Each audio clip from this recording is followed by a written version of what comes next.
It's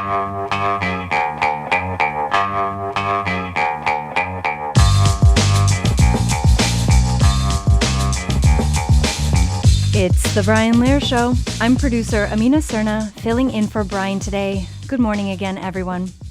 Now we turn to Venezuela.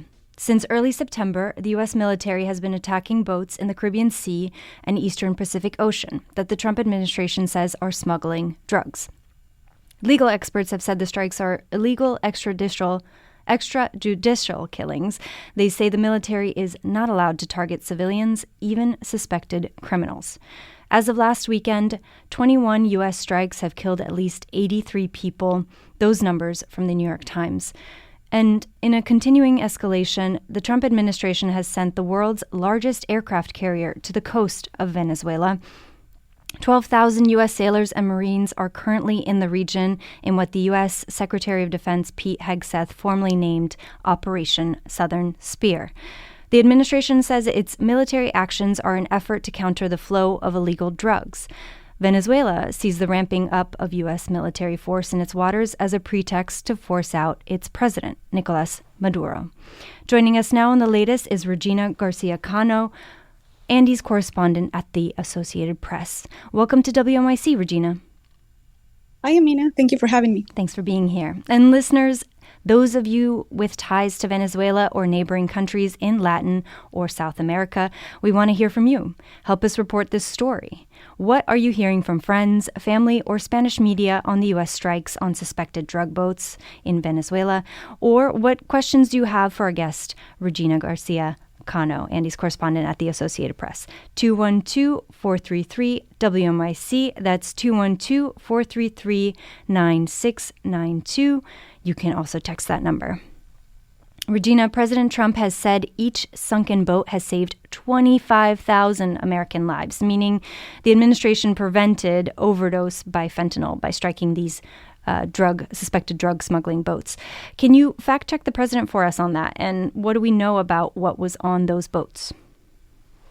Sure. So what we know from our reporting is that it is not uncommon for boats departing from Venezuela's northeastern coast, which is from where some of the boats departed, to carry more than just fish, right? It's an open secret there that the boats sometimes also carry drugs, wildlife, fuel, migrants, and much more.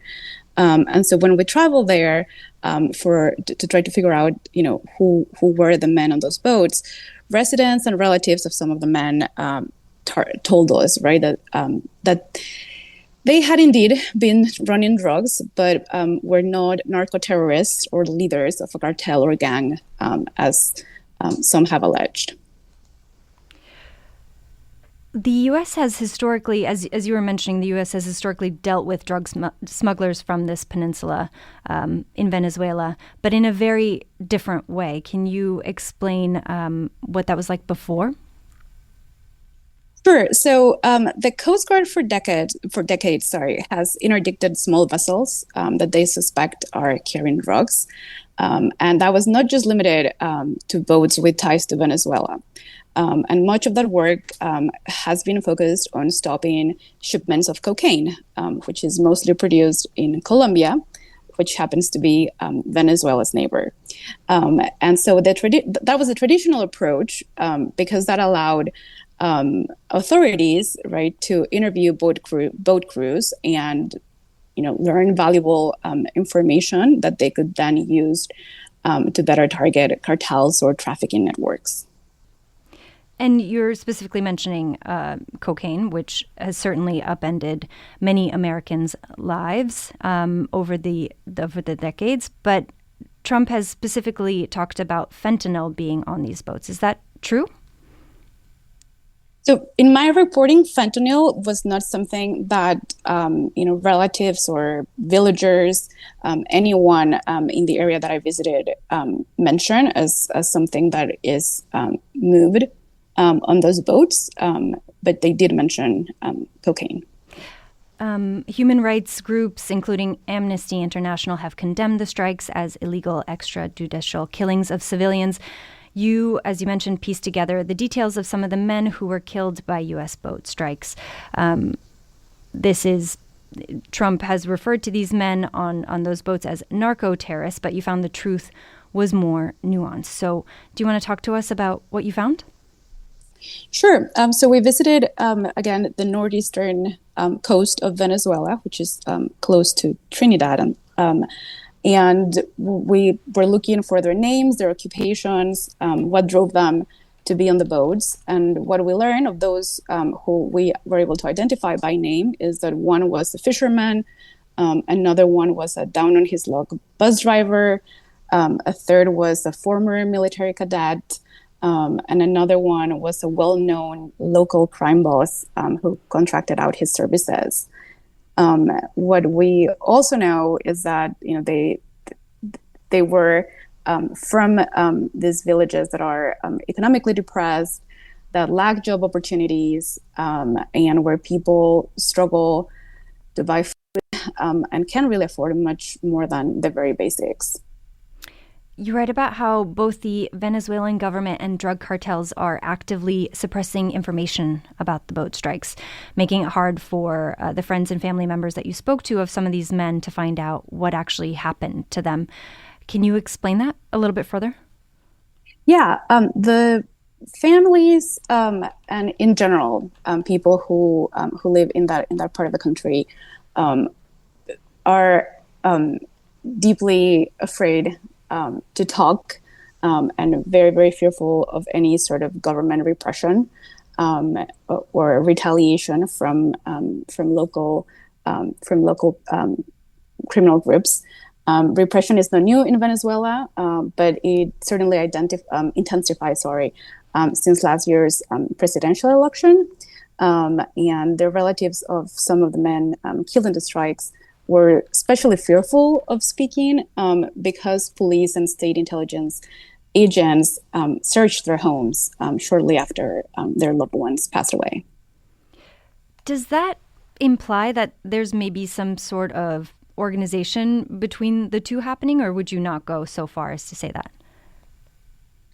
I have not specifically focused my reporting or been able to dig deeper into that. But the families in general, they are in an area that's very remote as well. So they fear that anything that, they say or do could lead to something, be done against them, and that they really wouldn't have anyone to ask for help or report it. So their fear is deep, and it's also, quite generalized. Well, let me ask you about this. The U.S. has ratcheted up pressure on Venezuela in recent days, saying, according to your reporting, that it was, quote, expecting to designate as a terrorist organization a cartel, it says, is led by Maduro and other high-level Venezuelan government officials. So can you talk to us more about that claim by the Trump administration and to what extent it has any merit? Yeah, the Trump administration, plans to designate El Cartel de los Soles as a terrorist organization by November 24th, which is next week. And after that was announced, President Trump over the weekend said that he may talk with President Maduro, and then he repeated that on Monday. And that also led to, President Maduro to express some openness to have discussions. So certainly one way that announcement from Secretary Rubio about the designation, what it has resulted in is this, sudden interest in having discussions between the two countries. A listener texts, "What a bunch of lies and excuses about Venezuela." I believe this listener is referring to the Trump administration and not our conversation. Listener, tell me if that's wrong. If it was for the war on drugs, then why 7 military bases in Colombia for the last few decades? Regina, do you want to weigh in on that at all? The 7 military bases in Colombia, that is not a subject that I am, deeply familiar with. I cover mostly Venezuela. I know that there are bases in Colombia, but I definitely don't want to speculate about those bases. Let's talk about what is actually happening. Let's go to a listener, Jose in Brooklyn. Jose, you're on WNYC. Hello, good morning. Good morning. Hi. My question was, well, I've been reading a lot of information. I don't know what's accurate or not, but I was reading that if the United States was to attack Venezuela inland, that, I don't know if it's true, the way they formed their warships, well, the question is, would China and Russia get involved? And from what I've also read is that warships are formed in the Caribbean so that they would block any aid coming from them. Is this true? Jose, thank you so much for your call. Regina, I didn't see this China or Russia in your reporting, but anything about warships in the Caribbean blocking aid or anything else you want to weigh in on? Yeah, both countries, Russia and China, have been allies of Venezuela for at least 2 decades, under the late President Hugo Chavez and now under President Maduro. And, over the years, they have signed a variety of agreements that include, military assistance. And we do know that there is Russian military equipment in the country, right? That they've sent that in the past to Venezuela. One listener asked where these strikes are actually taking place, and I think specifically wondering, under which territory. Is this right off of the coast of Venezuela or closer to the United States in the Caribbean? So they're happening both in the Caribbean and the Eastern Pacific, and they're happening in international waters. They're not, happening, right off the coast.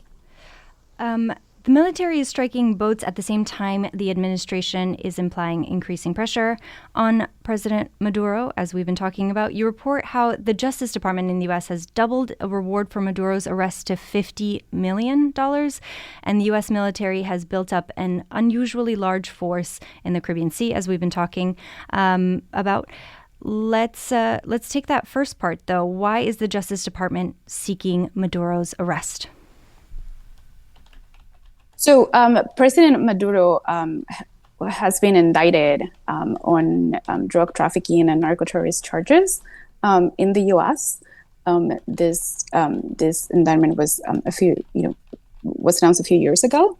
So they certainly want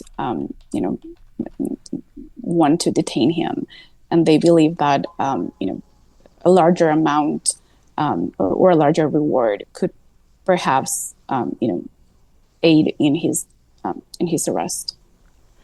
Listeners, I'm seeing a couple of texts coming in as people are sharing that they have friends and family in Latin and South America.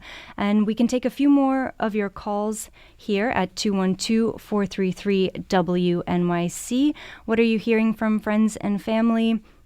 Does this look like an escalation from the media outlets that you are reading, especially Spanish-speaking media outlets? 212-433-WNYC. That's 212-433-9692.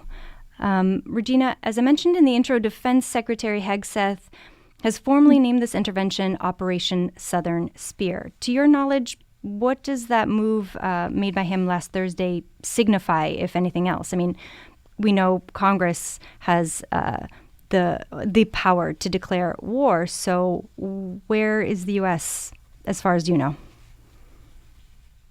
What analysts have told us is that the name, as well as the arrival of the largest aircraft carrier that the U.S. has, to the region, signaled that neither Secretary Hexon nor President Trump have really, forgotten about this area, that their attention is here. But we've also heard from analysts that President Trump appears that he's yet to determine what this operation's victory will look like. That he hasn't decided that, and so we could still see a variety of things take place. Let's go to a caller. John in Caldwell, New Jersey. You're on WNYC. Hi, John. Hi. Hi.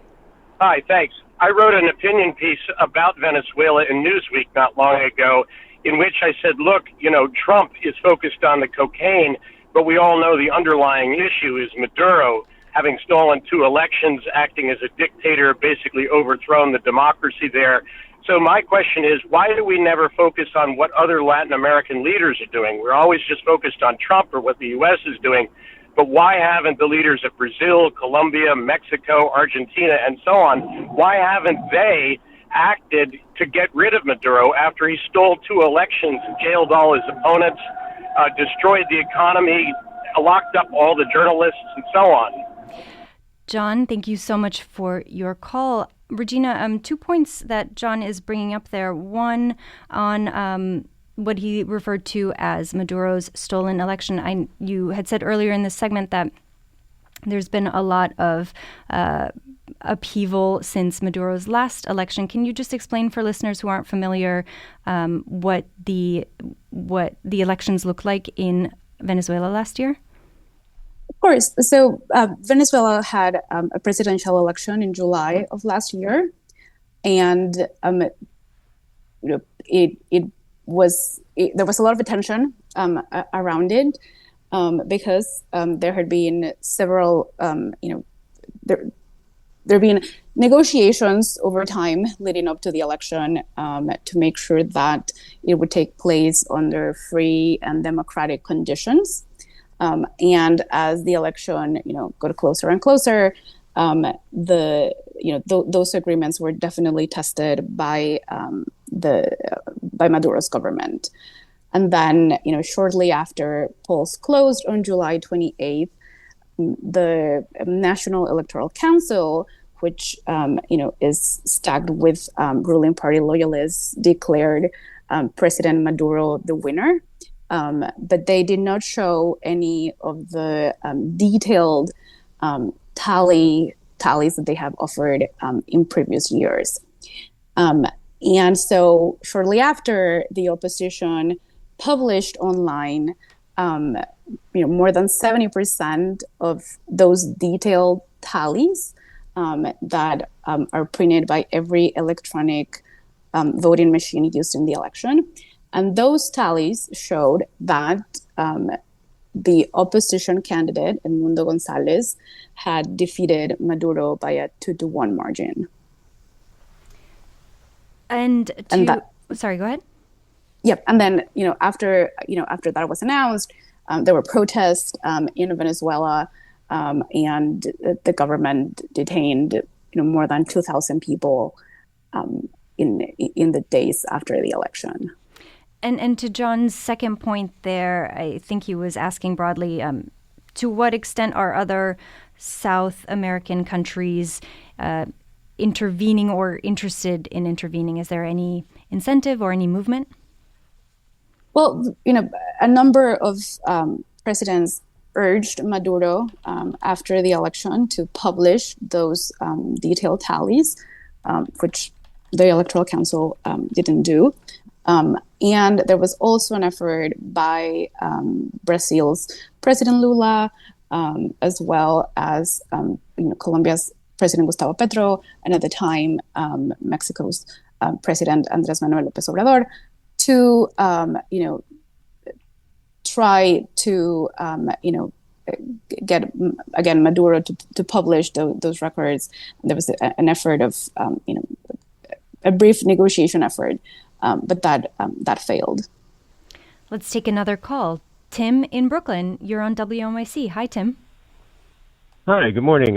Yes, you haven't mentioned that Venezuela has the largest proven oil reserves on planet Earth, and that this is a very convenient distraction from other things for the president, and that the DEA itself says nothing about fentanyl coming from Venezuela. Venezuelan coast is as far away from the Mexican cartels producing it as Maine is from Tucson, Arizona. The idea that fentanyl is flowing there is ridiculous. And, this is obviously completely false information being put out by the president. And you just need to call it. Don't step around it. This is nonsense. And, let's call it what it is. Tim, thank and you. It's murder. Thank you so much for your call. And, Regina, you have, I believe, reported on some interest in Venezuela's natural resources. Is that correct? Am I remembering correctly? Venezuela does have the largest proven oil reserves in the world. And, in fact, in previous negotiations between Maduro's government, the Venezuelan opposition, which is backed by the U.S., and the U.S. Itself, one of the concessions that the U.S. made to Maduro to get those democratic conditions for the election was to grant a sanctions license to Chevron, the oil giant, to restart operations here in Venezuela. So yeah, the oil that the country has been part of negotiations in the past.